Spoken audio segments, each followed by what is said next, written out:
Welcome back. The Herd coming up next here on FS1. So let's head over to Colin Cowherd. Colin, what you got for us today? I don't think the Lakers are a loaded roster like Boogie Cousins. I think it's a strange roster with all sorts of specialists and weird players, and I'm not sure any of it works unless, of course, LeBron James is amazing, which he could very well be. That's coming up. Sounds great, Colin. Thanks. So a fan went right at Cowboys tight end Rico Gathers on Instagram, writing, "Bro, you should just quit football. It obviously isn't your thing." Gathers responded, "I could care less about you or anyone else. What amazes you don't amaze me. What phases you don't faze me either. It's a win-win for me, regardless whether I start or not. I can't control where I'm at on an already predetermined depth chart. When the opportunity presents itself, I'll shine. Otherwise, I'm collecting money." Shannon, you have a problem with this? Now, you guys that's what the Cowboys think. That's how y'all think. It's all about them dollars. Skip, I think the biggest problem is that we have, and you helped with this, the unrealistic expectations that you put on him in training camp his rookie season. Listen, Jerry Jones put on him, too. You had everybody thinking, this is the next Antonio Gates, this is the next Tony Gonzalez. No, he's a guy. At least he was going to be a red zone monster. Yes. Remember, played basketball, Baylor, Yeah. 6'6". Yeah, big man. Yeah. But the thing is, Skip, Rico can be upset all he want to. But if he was solid or the Cowboys thought they had quality depth at the tight end position, Jason Witten wouldn't be back on this roster. Jason Witten retired. And it wasn't like Jason Witten retired after having a 1,000-yard season and 100 catches. He barely had a little over 500 yards, and he retired. And he came back a year later. So they're trying to tell you something, Rico. I don't know if you get the memo. Maybe that's what he's talking about. You see, Jason Witten has come back, and he's already in the starting lineup, having been away from the game. So maybe that's what he's talking about. But I think a lot of this, Rico, you're going to have to do some self-reflecting. Why am I not doing what I need to do in practice to get on the field during the games?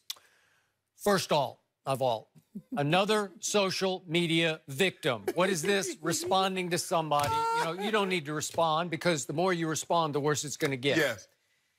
I did have high hopes because he stands tall, and he had that breakout preseason 2 preseasons ago, and I thought, here we go. Went to the Hall of Fame game. Yeah, why not? Yeah, Jared put him in there. Jared said, won't you just go and stay going to So now he's played in 15 real games with 4 starts, and he's had 7 targets, and he's got 3 for 45 yards, and that includes a 32-yarder.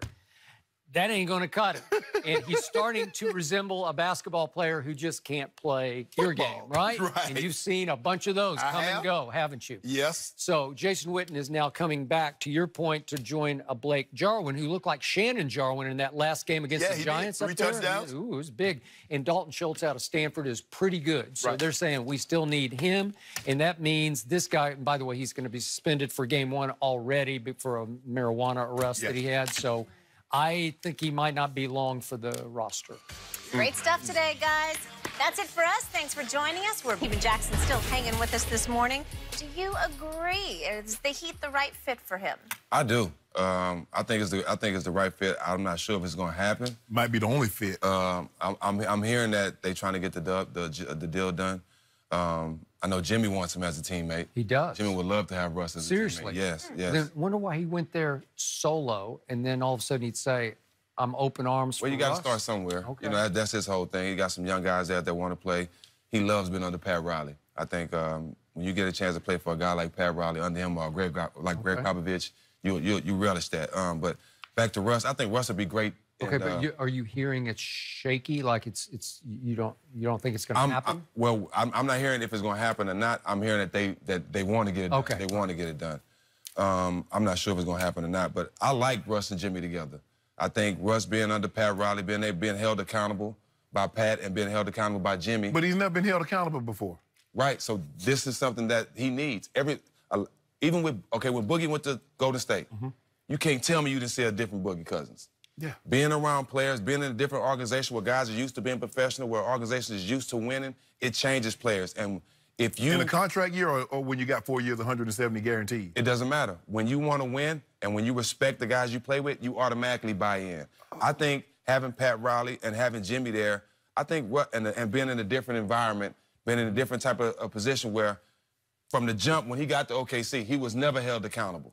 Yeah. He went there running things and ain't nobody going to change it. Well, he's gonna go to Miami. He's not running nothing in Miami, and Pat Riley gonna make that clear. You running the point guard spot, and that's all you running. And I think that's the type of position that he needs to be in, where guys are more than one guy's holding him accountable. Do I believe they're a playoff team? Well, they didn't make the playoff last year, and it is the Eastern Conference. But Skip, I don't believe they're top 3. With Russ in the East? Oh, would they be better than Philly? Possibly, because I don't know how them 2 big guys gonna work. What about with a non-shooting point guard? When you have David Robinson, Tim Duncan, you have guards that can shoot. You have a point guard that can shoot. Not having a point guard in Philly, we're gonna see how that works. How that point guard shoot from that's going to the East? He shoot better than Ben Simmons. At least he attempted. Oh yeah. Well, see, he might need to go Ben Simmons. Don't even attempt threes because he shot 29%. That's not good when you shoot that many threes. Okay, Boston. I believe Boston will be better because the guys will want to play with Kemba more than they play with Kyrie, and Kemba wants to be there more than Kyrie wanted to be there. I agree with that. Now, can they beat 4, 5? How does Indiana bounce back? Oladipo, how is he going to look? I don't know, Skip. Detroit. Yeah, so. With Derrick Rose. Yeah. So with that being said, Skip, I think they can be a playoff team, but I don't think they'll be a top 3 team. See, and this is where I want to push back. You got 2 guys that are ball dominant. Jimmy is a ball dominant wing. He plays off the ball very well, though. But he likes the ball in hand. I mean, he likes to ISO occasionally. That's only in 4 quarters. He's a finisher. He's a finisher. And Russ. What about Russ? Yeah, he's going to dribble out the ball. Okay, so how they going to run for Jimmy Bucket? How they going to run for Jimmy? You're right. Russ do dribble out the ball. You know what? My man to my left just opened my eyes here, because I did not believe that Jimmy Butler would even want Russell Westbrook. Yes. And if you're telling me that's true, then I'm more in on this than I was, because I thought they would be do not invite him. In fact, I could see Jimmy like saying, then trade me if you're going to bring him in. Well, you remember what one of Jimmy's biggest problems was in Minnesota was effort. Yeah. Was the will to win. Okay. You had never questioned West. You never questioned that with Russ. No, I mean, to a fault. Right. Here's why you're opening my eyes. Sam Presti spoiled Russell rotten, because Sam Presti considered Russell his greatest achievement. Because remember, he was the hope diamond in the rough that Sam Presti found in the draft. Because when he drafted him out of UCLA, I didn't watch Russell at UCLA. I just watched UCLA. Right. I didn't see Russell. I didn't even notice him. I didn't, seriously. Kevin Love. You played with him at UCLA in pickup games, but when you're watching, it's the Kevin Love era, you know? Yeah. And you're saying, Darren Collison, I don't see Russell. Yeah. So Sam Presti said, watch this. I got it. And he picked a guy who's averaged a triple-double for 3 straight years, and they have been out in the first round of the playoffs. 3 straight years. But again, he always favored Russ slightly over Kevin. And it was a mistake, because Kevin went and proved, no, I'm the man. I was the man, and I should have been the man. Okay? So now, to your point, Pat Riley will not spoil anybody, because he won't take nothing off nobody. I know him. He will dig in. He wouldn't take it off LeBron. That's why ultimately they fell out, right? And maybe he regrets that. But again, when you get down to your guys aren't going to ride on the team plane and all that, he won't stoop for anybody. It's like, these are the rules, and this is how we play basketball here. Well, Pat's going to have to understand. It's a new era now. Okay, I understand, especially because they... Respect don't change, though. Yeah, no. Respect can stand the test of time. But you got to you see Kawhi, they make concessions that other guys don't get. Yeah. Okay. The superstars get things. Timmy Duncan got things that you didn't get. Well, let me say this. He didn't want it. Right. He didn't want special attention. That's true. That's one thing about Tim. He did not want it at all. Yeah, he's very... I mean, he was taking less money. Every year he'd take less and less money. To win championship. When he could have demanded the max. He could have broken the bank a couple times. Yeah, he could have broken the bank. So if Russell would go there and sort of grow up and say, oh, wait a second, I got to do this and that. And again, Russell, Jimmy just alienates teammates because he's hard to play with, because he's tough to get along with. Russell's not hard to get along with. He's just tough to play with, because he's going to dribble the air out of the basketball, right? No, but I'm... Yeah. Nope. Russ! Russ, I'm open. Okay? So, again, would they start to clash? Would Pat Riley be able to mediate between those two? Because if he could, on just pure... If I do duos in the East, that duo's pretty strong. I mean, that's... Again... That Philly, it's really a trio if I throw Al Horford in there with those two. But to your point, the intangibles, the guts, the late game, you know, because Jimmy just said, give me the ball and you guys get out of my way. And it almost worked until number 2 hit the lucky shot in the history of the playoffs. But did Milwaukee take that big of a step back? No, I don't think they got better. Huh? I don't think Milwaukee got any better. I think they're the same team. So what? So they won 60 last year, so what, they win 55? You think Miami can win 55 games? Everything went good for Milwaukee last year. No injuries, a lot of stuff. The only thing one person got hurt was Brogdon. They had a full team the whole year. They didn't go through too many ups and downs.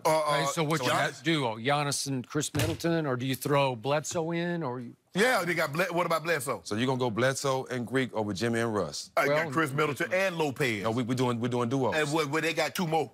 I'm still taking Greek Freak by himself. And I'm still not sure who the duo is in Boston with Kemba. It's supposed to be Jason Tatum, but is it Jaylen Brown or is it Gordon Hayward? I don't know. No, go Gordon Brown guy. Gordon Hayward wash. Okay. No way. He had a great year last year. He had a great year. Stop that. You have an injury like that on national TV, and it's going to take you a while to get your confidence, too. I'm just asking you a question. Did they stop paying him?